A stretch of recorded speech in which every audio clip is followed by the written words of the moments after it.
दो तोते। एक राजा जंगल में शिकार खेलने गया। शिकार खेलते खेलते वो रास्ता भटक गया और वह भटकता भटकता एक गुफा के पास पहुंचा। वहाँ क्या पड़ा हुआ था? एक आम का पेड़ था वहाँ पर, और उस पर एक तोता बैठा था। राजा को देखते ही वो ज़ोर ज़ोर से चिल्लाने लगा, लूटो मारो काटो पीटो, लूटो मारो काटो पीटो, ये चिल्लाने लगा वो। राजा वहाँ नहीं रुका। तोता थोड़ी दूर तक राजा का पीछा करता रहा और वो बार बार कहता रहा, लूटो मारो काटो पीटो। राजा की समझ में कुछ नहीं आया। वह चलते चलते एक झोंपड़ी के पास पहुंचा। झोंपड़ी के चारों तरफ एक पेड़ थे, चारों तरफ ही पेड़ थे और एक पेड़ पर तोता बैठा था।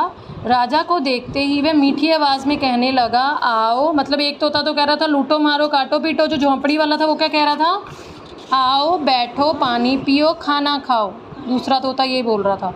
तोते की आवाज़ सुनकर झोंपड़ी में से एक साधु बाहर आया। राजा ने साधु को नमस्कार किया।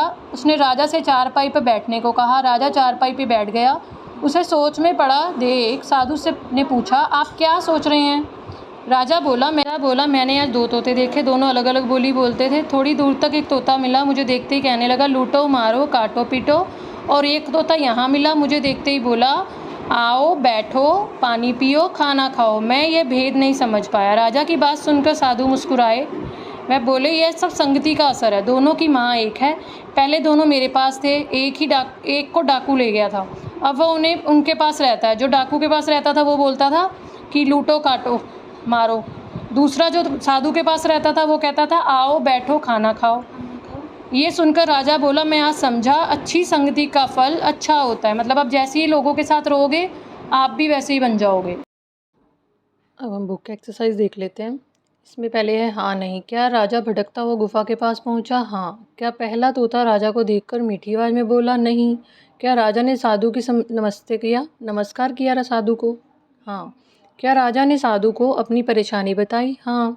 क्या दूसरे तोते को डाकू ले गए थे? नहीं, क्योंकि पहले तोते को लेके गए थे वो तो। राजा जंगल में क्यों गया? शिकार करने। गुफा के पास कौन नहीं रुका? राजा। झोंपड़ी से बाहर कौन आया? एक साधु। पहले दोनों तोते किसके पास रहते थे? साधु के पास ही रहते थे। इस पाठ से हमें क्या सीख मिलती है? इस पाठ से हमें सीख मिलती है कि अच्छी संगति का फल अच्छा होता है। कि पहला तोता जो था वो डाकू के साथ रहता था, तो वो बोलता था मारो काटो पीटो लूटो। और जो दूसरा तोता था वो साधु के साथ रहता था, तो वो सबसे सभ्य व्यवहार करता था, अच्छे से बोलता था, नमस्कार करता था, खाना खाने के लिए और पानी पीने के लिए बोलता था।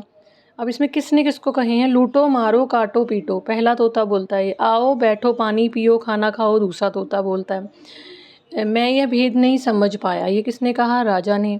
दोनों की माँ एक है, ये किसने बताया था राजा को? साधु ने।